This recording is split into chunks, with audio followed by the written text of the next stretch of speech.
Hi there, business owner. Are you looking to improve your business knowledge? Do you want to see behind the scenes of successful businesses? And more importantly, are you looking to build a better business in just 15 minutes each week? If so, you're in the right place. Welcome to the 3Bs podcast.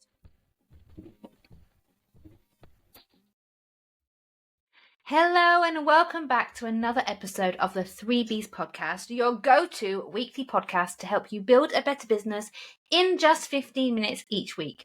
Hi, I'm your host Stephanie, and today we're continuing on the conversation from last week's episode. So if you haven't yet listened to episode 80, go back and listen to that one because it will make more sense because we're going to follow on. Last week's episode was on enhancing customer experience, and this week we're going to dive into a topic that's very similar in nature, which is why I'd like you to listen to 80 first. And it's inevitable for every business and something that can really make the difference for you as you're looking to build and grow and scale. And that is customer feedback and complaints. So nobody likes to receive complaints, and some people can't handle feedback or criticism either. But how you handle them as a business owner and an entrepreneur can make or break your business. It will also either enhance your relationship with your customers or could damage it.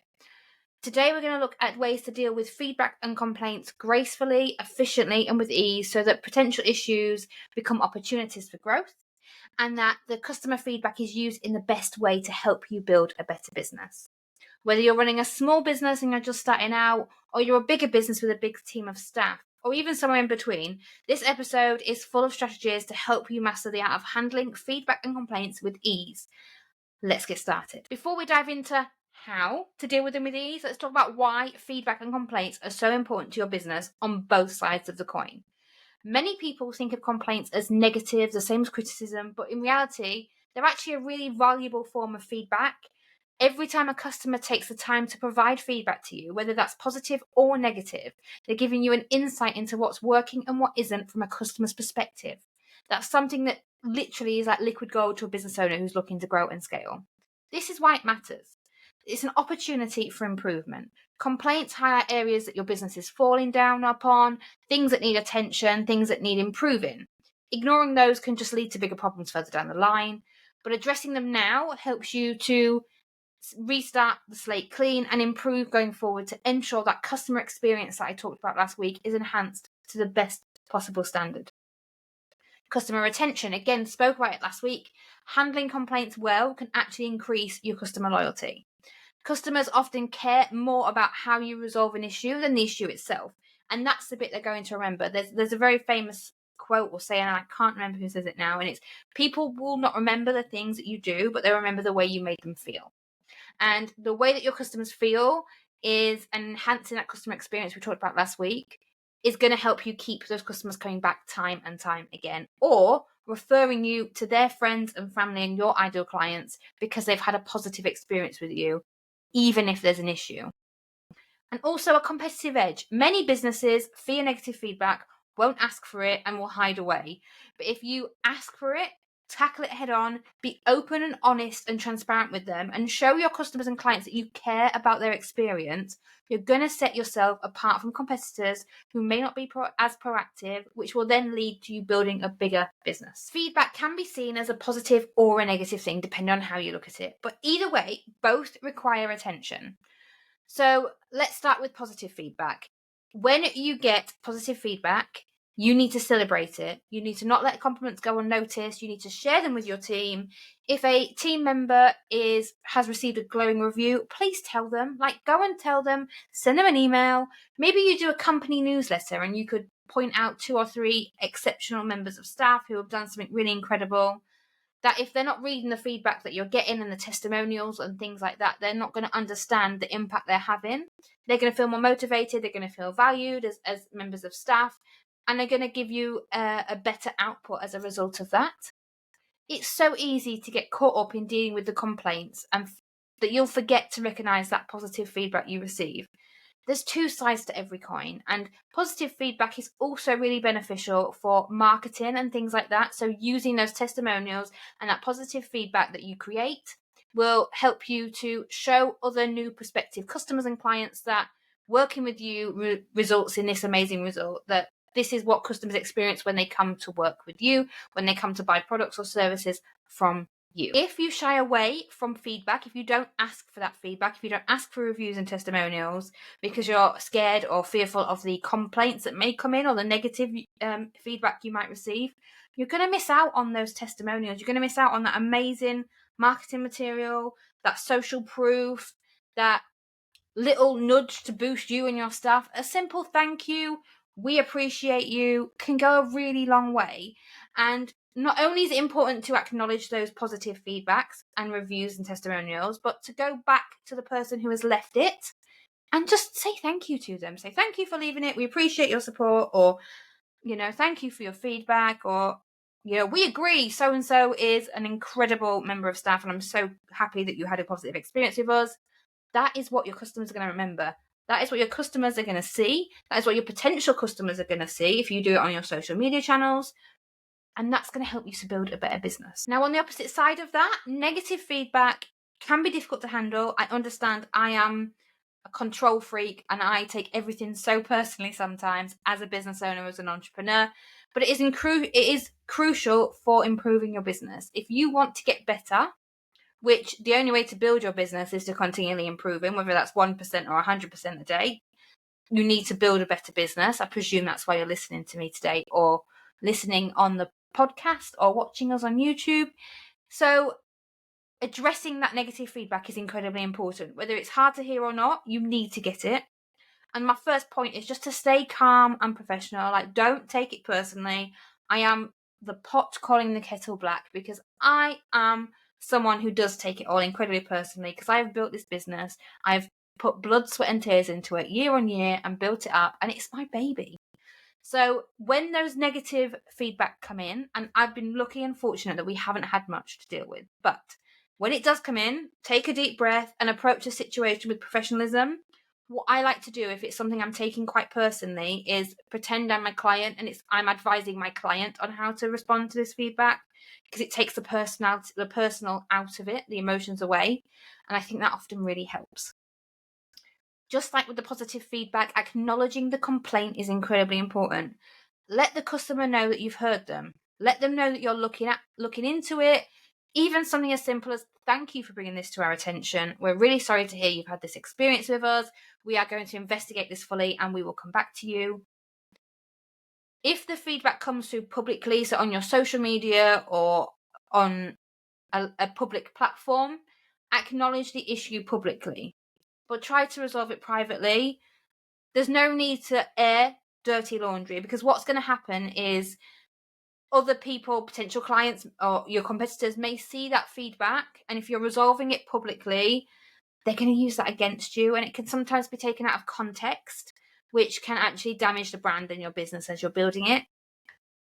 But I do think it's important to publicly acknowledge the complaint or the negative feedback, because it shows others that you take complaints seriously and that they feel seen and heard, which is going to give them an overall more enhanced customer experience, despite the fact that there's negative feedback.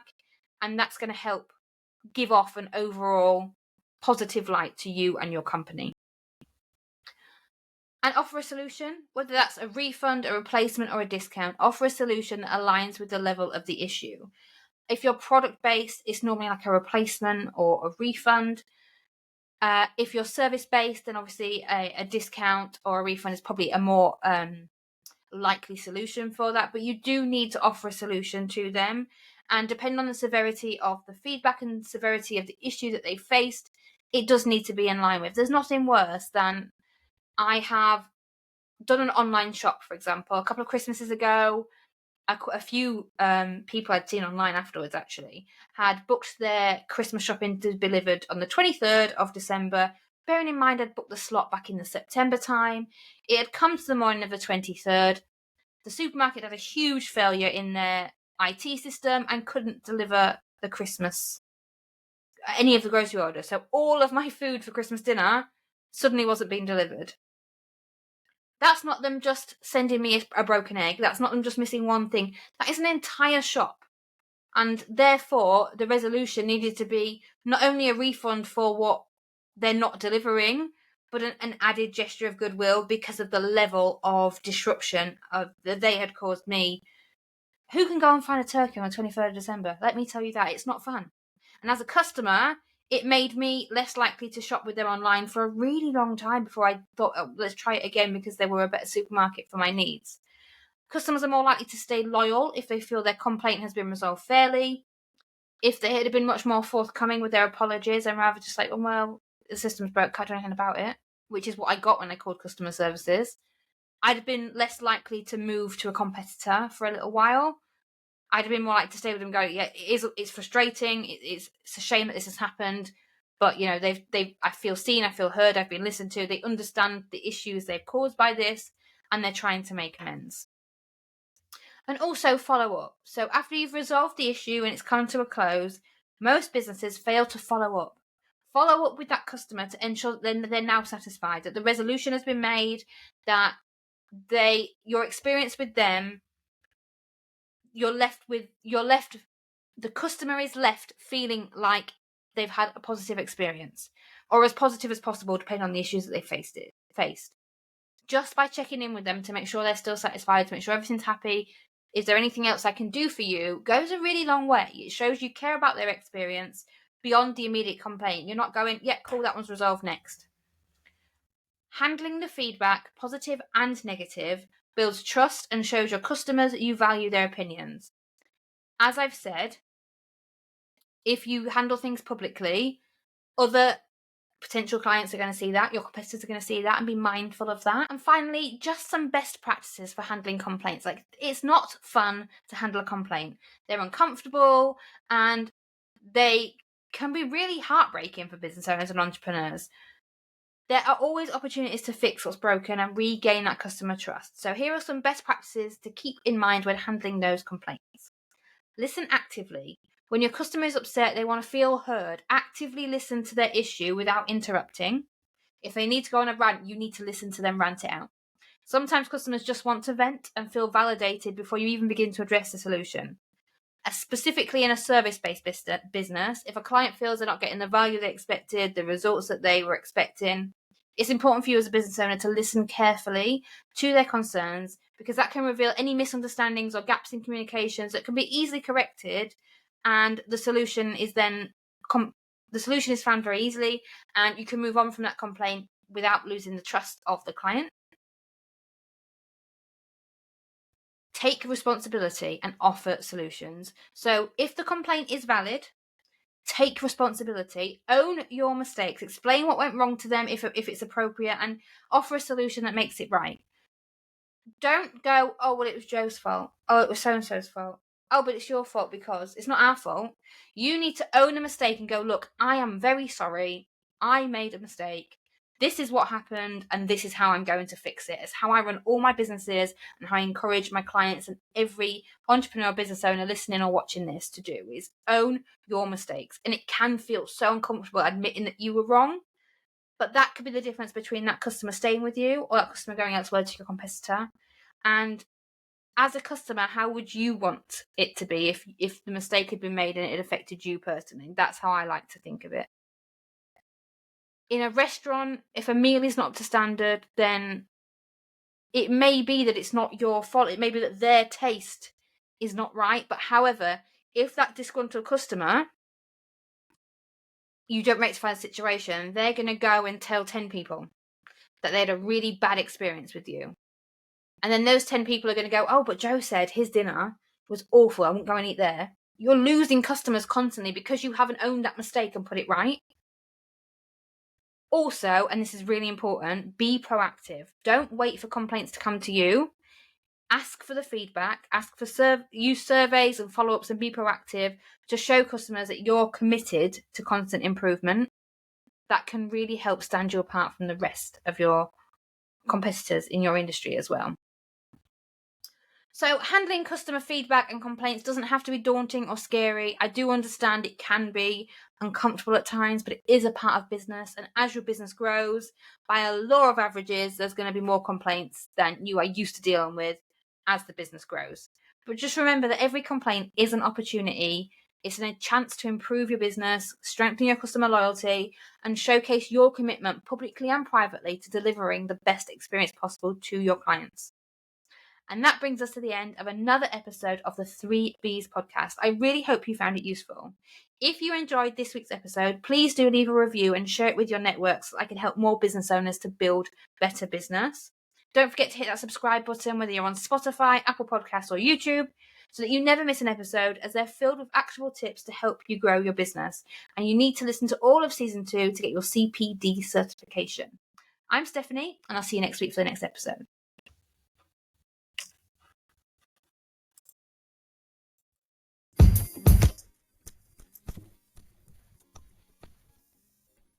And that brings us to the end of another episode of the 3Bs podcast. Thank you so much for listening. Please connect with us on social media, like, rate and review wherever you are listening to this podcast so that I can help more business owners build a better business. See you next week.